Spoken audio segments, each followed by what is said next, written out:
Hash tag ఆస్ doctor genres అని type చేసి మీ questions అడగండి, తప్పకుండా రిప్లై చేస్తాను. నిక్ 3871.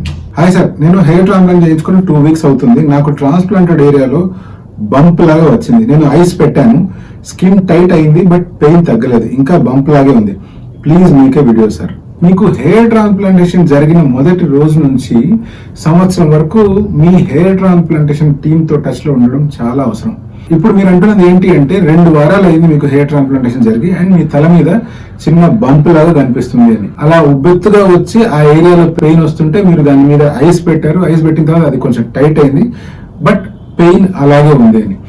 ఎప్పుడైనా కూడా తల మీద చిన్న చిన్న కురుపులు వచ్చినా లేకపోతే బంప్స్ లాగా వచ్చినా ఇమీడియట్ గా మీ హెయిర్ ట్రాన్స్ప్లాంటేషన్ సర్జన్ కి, మీ హెయిర్ ట్రాన్స్ప్లాంటేషన్ క్లినిక్ కి వెళ్ళి ఇది సిచ్యువేషన్ అని చూపించి దానికి సరైన ట్రీట్మెంట్ తీసుకోవడం ఎంతైనా అవసరం.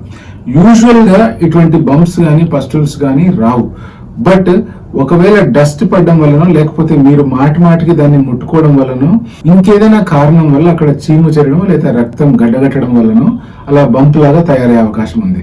బట్ ఏది ఏమైనా కూడా మీరు సొంతంగా ఐస్ పెట్టడం లాంటివి చేయకుండా ఇమీడియట్ గా మీ సర్జరీ చేసిన డాక్టర్ దగ్గరికి వెళ్ళినట్లయితే ఆ ఏరియాలో ఏమైనా చీము చేరి ఉంటే ఆ చీముని తీసేసి ఆ ఏరియా త్వరగా హీల్ అవ్వడానికి కావాల్సిన మెడికేషన్స్ అవి ఇస్తారు. ఒకవేళ అది హీల్ అవ్వట్లేదంటే ఆ పస్ని టెస్టింగ్ కి పంపించి కావాల్సిన యాంటీబయాటిక్స్ ఏవైతే ఉంటాయో అవి ఇచ్చి సాధ్యమైనంత ఎర్లీగా అక్కడ ఉన్న ఇన్ఫెక్షన్ ని క్లియర్ చేసే ప్రయత్నం చేయొచ్చు.